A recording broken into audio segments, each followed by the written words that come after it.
Welcome to another episode of A Little Privacy, Please. I'm Jenny Holmes, and together with Jason Kravitz, co-lead Nixon Peabody's privacy and cybersecurity team.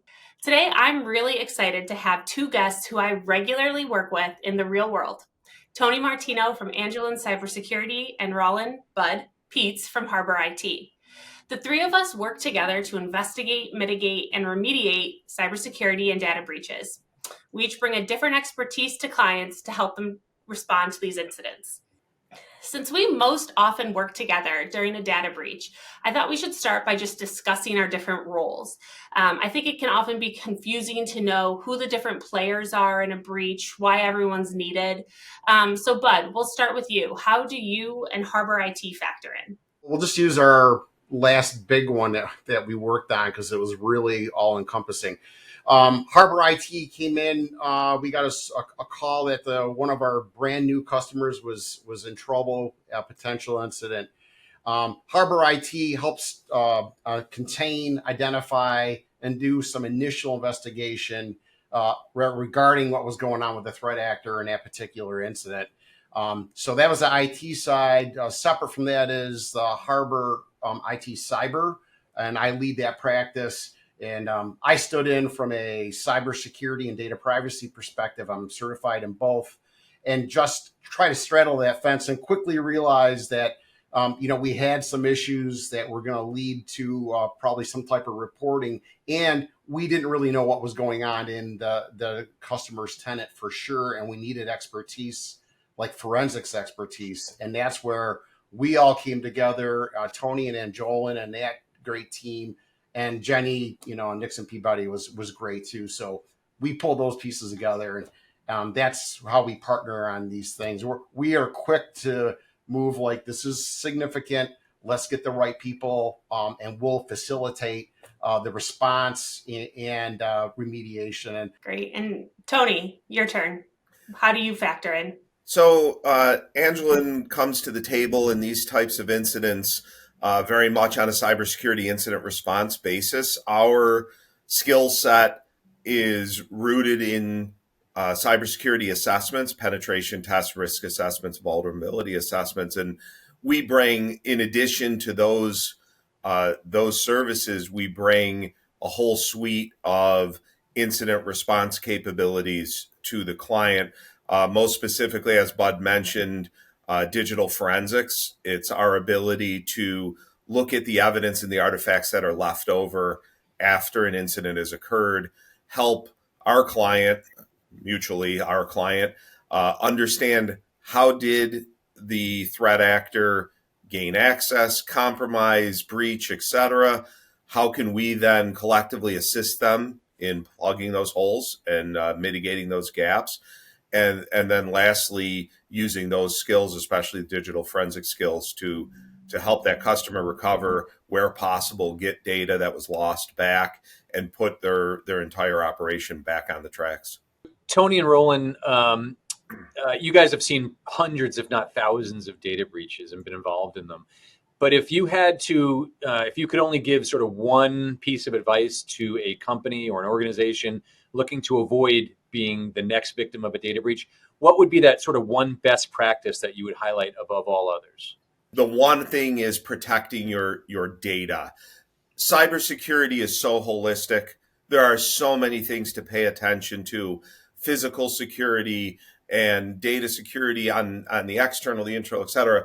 To me, if you can lock up and protect your information through a process we'll normally refer to as encryption, wherever that data is, whether that data is at rest in storage, whether that data is being transmitted to another party, a customer, a vendor, an employee, using high-level modern encryption to protect data and secure it wherever that data lies is probably the one greatest thing you can do to secure it. Let me ask you guys, and maybe Rolin, I'll direct this question to you if you're comfortable answering it. Data backups, right? Critical to an organization being able to sort of get back in business or get back on their feet after they've been hit by a breach. What advice do you give? Let's say you've got a smaller company or perhaps a nonprofit where they don't have the luxury of a huge IT team and a huge IT budget. What advice do you give them in terms of how to set up their backups to maximize the ability of being able to seamlessly get back in business after there's been an attack? To me, it's about a small company or any company. What data do you collect, store, process, transmit? For example, personally identifiable information or business confidential. But the key there is, what is it? Where is it? And are you backing it up? And if you're hybrid, like most organizations now, make sure that your MSP or your third party service provider, maybe have a SaaS solution that just don't assume that they're backing it up for you. That may be an additional service that you have to purchase, but know where it is, know what it is. And then getting a little bit deeper in that, what are your obligations from a regulatory or legal perspective relative to retention? And I believe fully in minimization of data and systems and using reputable cloud-based service providers or some other type of replication that's going to protect you and the data from being impacted by like ransomware. So we keep talking about the breach that we all just worked together on. And with that breach, I kept hearing from both of you that the hacker didn't fit the normal profile. There were a few things there that threw us, that led us to believe it wasn't, a very sophisticated hacker like we tend to see. But what would you say is a normal hacker these days? These aren't your father or your grandfather's hackers anymore. Today, hackers it's a business. They are very well organized. In some cases, they are nation state backed.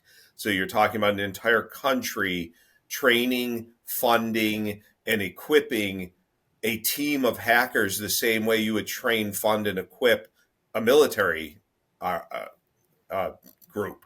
So that's what we're facing. And the name of the game today, of course, in some places is things like national secrets and espionage. But for our purposes and the clients we work with, the name of the game normally is money.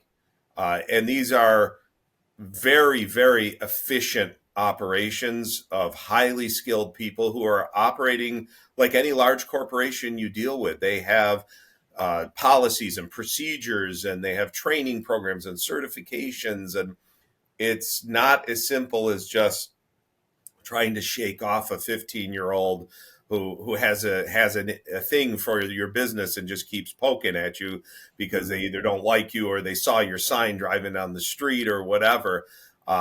We're facing adversaries now with means and skills and talents that in many cases overwhelm many customers' abilities to defend against them. There's a lot of money out there, and the fact that they have black hat, right? And that's where a lot of these individuals are going. They have conferences, every year. They're highly organized and funded. So things are been like that for a little bit, but definitely evolves and changes regularly. These are my, Western New York guys. Tony from Utica, greens and beans or tomato pie? Oh, tomato pie all day long. And before anyone gets any ideas, tomato pie only exists in two places, Utica, New York, and Philadelphia, Pennsylvania. And I've been on a mission in Philly, and they can't beat us. They just cannot. Yeah, Tony, is it true that the old adage, behind every great incident response professional is a great lizard? Is that true? That is absolutely true in my case, at least. If you don't have a really good lizard behind you, you probably don't know how to do it. Can you show the audience what you got in the cage there? Tank the mascot, right? Tank the cybersecurity lizard. He has solved many an incident, all on his own. So, if nothing else, he provides moral support. Rolin and Tony and Tank, thank you for joining us today, making us a little bit smarter. And we will see everyone else next time on A Little Privacy, Please. Thanks, Appreciate guys. the opportunity. Thank you for having us. Yeah, take care. Jenny, any other questions? Any other zingers we have for these guys? Nothing could beat Tank. So yeah, I know.